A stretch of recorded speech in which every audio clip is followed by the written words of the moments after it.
Hi, this is Pastor Steve Webb of the Church of the Nazarene. Today I want to talk about the problem of believing. You know, believing stories like, the Christmas story that we've been hearing about for the last month. Now, let me ask you, was this last Christmas ever a spiritual experience for you? And why? Or why not? I mean, should it be? I guess a lot of it comes down to how you think about God. Believing in God means that you accept that a God of some kind exists. In the United States of America, about 4 out of 5 people in Gallup polls respond yes to the question, do you believe in God? Among the yes folks, there's quite a large range of ideas about God's attributes, such as his power and wisdom and goodness. Understand that the United States is a diverse nation and that Americans who practice many of the world's religions probably said yes on those polls. Most of the yes responders would say that God is a powerful and somehow some kind of good being. But many would have a little more difficulty describing how that God that they accept has meaning in their daily lives. I mean, there's a cognitive dissonance in that, right? A mental conflict. For whatever reason, I believe in some great supernatural being, but when it comes to implementing that belief, I'm not so sure what it means for me. So I go on living without resolving some of my biggest questions. Does that sound like you? Well, today I want to share a story of Jesus that deals with this kind of cognitive dissonance that I'm talking about. The story starts out with a mystical supernatural event that Christian tradition calls the Transfiguration, by the way. That word means something like a change in appearance. Now what happened is Jesus takes 3 trusted apostles with him to a mountaintop, and there, right in front of them, his appearance changes dramatically. He shines with bright light. His clothes become whiter than white, and 2 other similar figures join him, and they confer together. Well, they're identified by the narrator as Moses and Elijah. But the 3 apostles are frightened because they see Jesus as his heavenly self for just a moment, in the glory that he left behind when he came to earth. Now, I guess I could believe in Jesus if I saw something like that. How about you? But the glory of that moment soon ended, and when they came back down the mountain to where the rest of the group was, they found a crowd had gathered and a great argument was going on. It's sort of like spring break was over, and now it's time to get back to the drudgery of everyday life. So how do they implement awareness of the godly glory of Jesus that they just witnessed in the challenge of the daily grind ahead? It turns out that the argument was between some traditional Jewish leaders called scribes and the apostles. Now this is how Mark chapter 9 describes the conversation. Jesus asked the scribes, "What are you discussing with them?" Then one of the crowd answered and said, "Teacher, I brought you my son who has a mute spirit. And whenever it seizes my son, it throws him down, and he foams at the mouth and gnashes his teeth, and he becomes rigid. So I spoke to your disciples that they should cast it out, but they could not." Okay, what were they all arguing about? The scribes apparently tried to heal him first and used procedures from their tradition, and apparently they were unsuccessful. So then the boy was brought to the apostles, and they were unsuccessful too.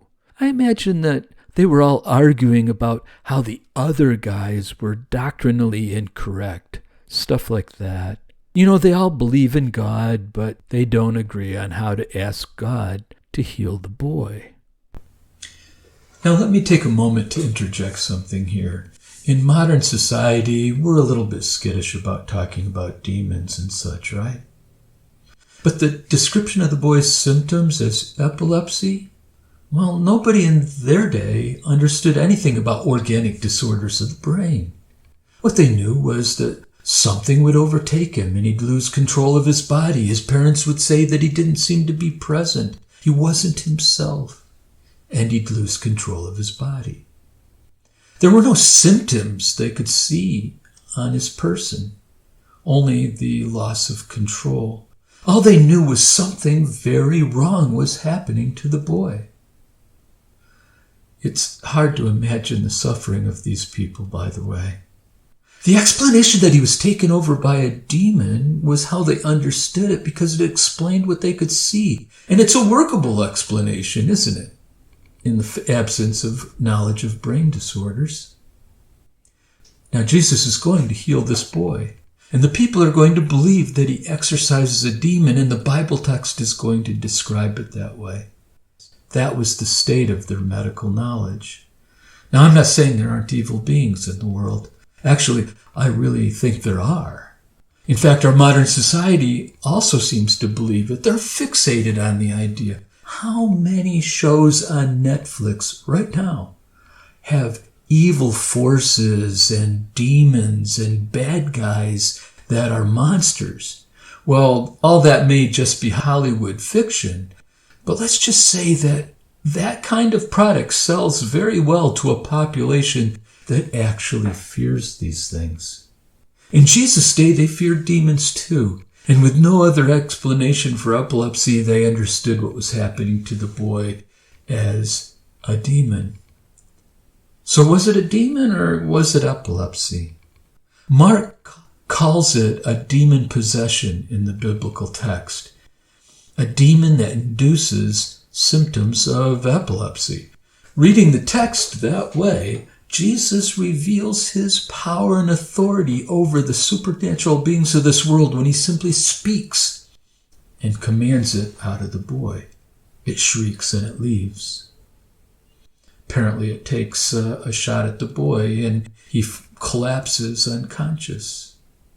If you read it as epilepsy, then Jesus reveals his power to see directly into the mind of the boy, to discover the part of the brain that's the source of the seizure, and to fix it right there on the spot by the spoken word, to speak a command that it be gone. And the boy collapses unconscious as the rearrangement of his brain is taking place. Now I ask you, which of these descriptions describes the greater miracle? In either case, Jesus is going to heal and restore this boy from a disease that we can't heal and restore today. Jesus does not get into the mechanics of it all, and there's a reason.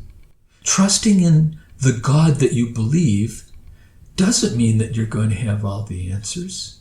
He just tells the folks that are gathered there that they all have too little faith, and suggests that if they only did, healing could have happened. I think he means the kind of healing that we still pray for today when we pray over the sick. We ask God to fix things. We trust him that he can do it, that he hears our prayers, and he wants our best for us.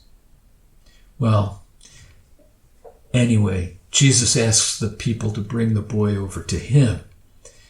And when he does, the boy convulses again. And, well, let's read on in Mark chapter 9 to see what happens next. Jesus asked his father, "How long has this been happening to him?" "From childhood, and often he has thrown him both into the fire and into water to destroy him. But if you can do anything, have compassion on us and help us." Jesus said to him, "If you can believe, all things are possible to him who believes."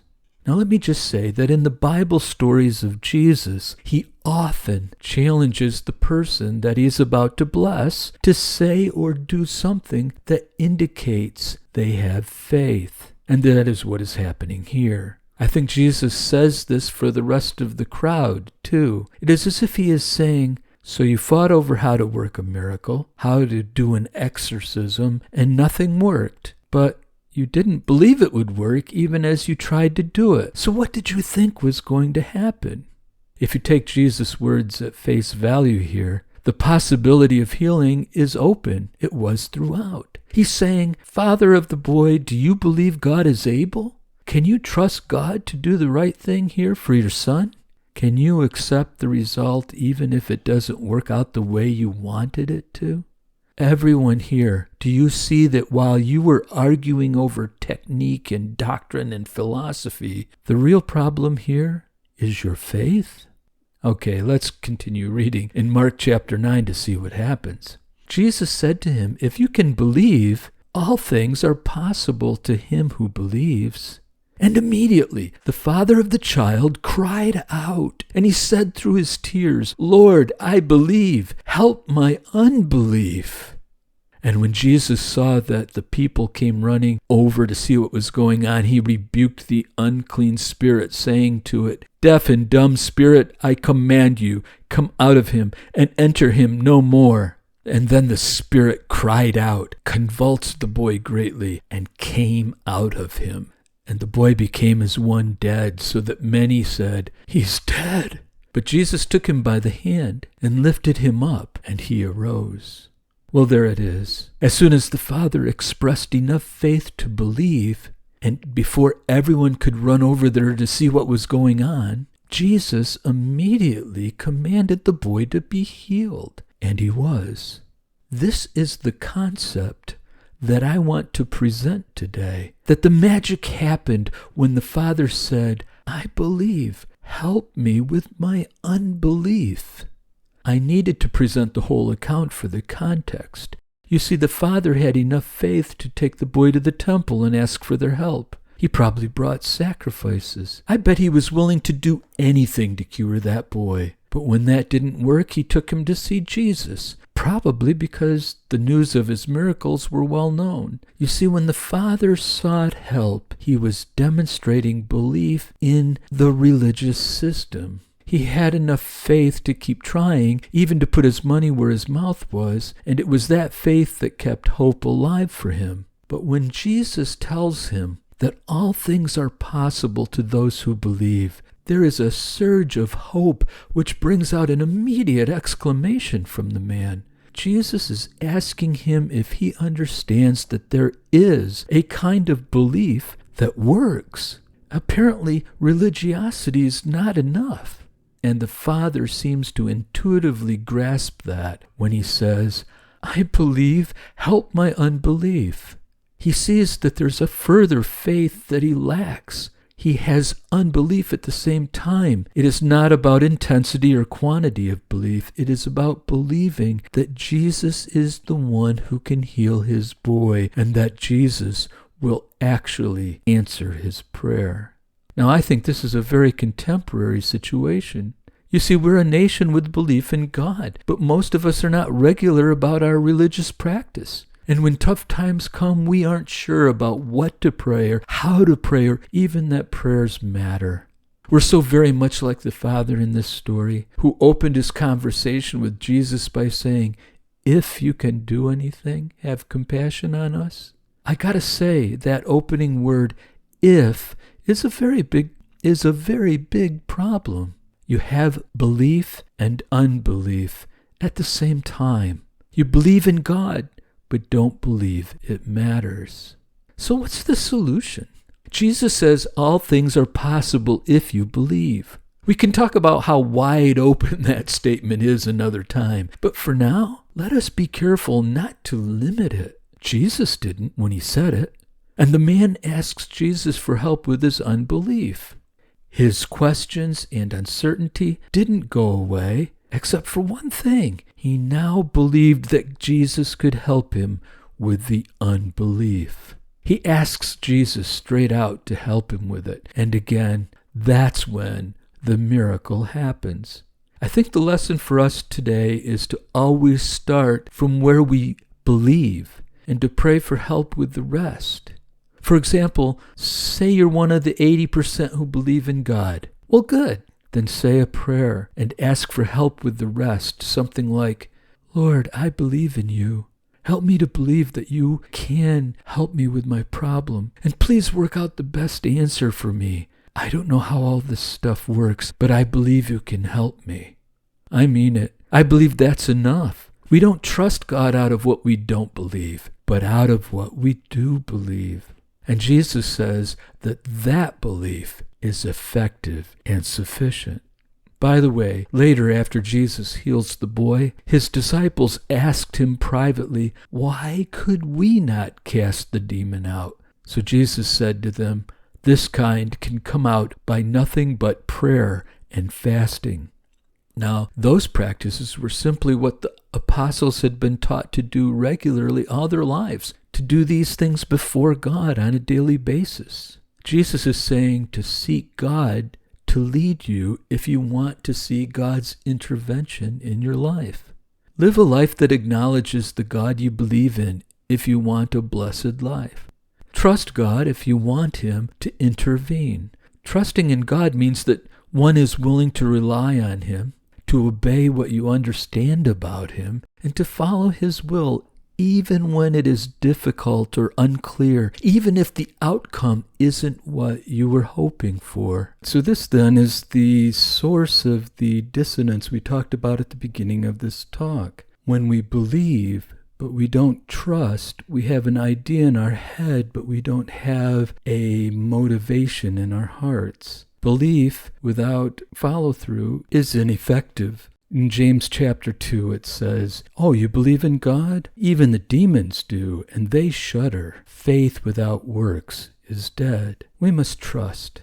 You know, when I was a little boy, before I could even read, my parents gave me a little King James Bible, had a zipper all the way around it to keep it closed. I carried it back and forth to church every weekend. And in the front page, my father wrote Proverbs 3, 5, and 6. And I memorized that passage as a child, and it still means a lot to me today. The passage says, "Trust in the Lord with all your heart. Lean not to your own understanding. In all your ways acknowledge Him, and He will direct your paths." Now I believe this verse is a fundamental truth. Trust God, lean on what you do believe. Don't try to figure out everything on your own, and just let Him lead you out of the unbelief like the Father did in our story today. Believe me, God gets it, and so will you. God bless you all. Have a great week.